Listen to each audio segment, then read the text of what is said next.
நம்ம பல்லாவரம் சந்தைக்கு போனோம். அங்கே என்னெல்லாம் வாங்கினோன்னு பார்க்கலாம். ராகி சேமியா வாங்கினேன். இது ஒரு கவர் 50 ரூபா. இது வந்து ஒரு அரை கிலோ ஒரு கவர் இருக்கும். இந்த காஞ்ச மிளகா 50 ரூபா தான். அரை கிலோ காஞ்ச மிளகா 50 ரூபா தான். அப்புறம் மிளகு 100 மிளகு 80 ரூபா. கடைங்கள்லாம் 100 ரூபா 120 ரூபா வரைக்கும் விற்கிது.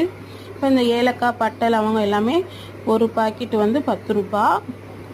அப்புறம் பூண்டு வந்து இங்கே கிலோ 400 ரூபா 500 ரூபா விற்கிது. இங்கே வந்து 1 கிலோ பூண்டு 250 ரூபாய்க்கு தான் நான் வாங்கினேன். 2 கிலோ வாங்கினேன். அப்புறம் இந்த சப்போட்டா சூப்பராக இருந்துச்சு. சப்போட்டா வந்து ஒரு கூறு 2 கூறு வந்து 150 ரூபாய்க்கு விற்குது. அப்புறம் கடலைப்பருப்பு கடைங்கெல்லாம் 130 ரூபா 140 ரூபா விற்குது. நான் வந்து 100 ரூபாய்க்கு தான் வாங்கினேன். இந்த பொருள் எல்லாம் வாங்கினேன்.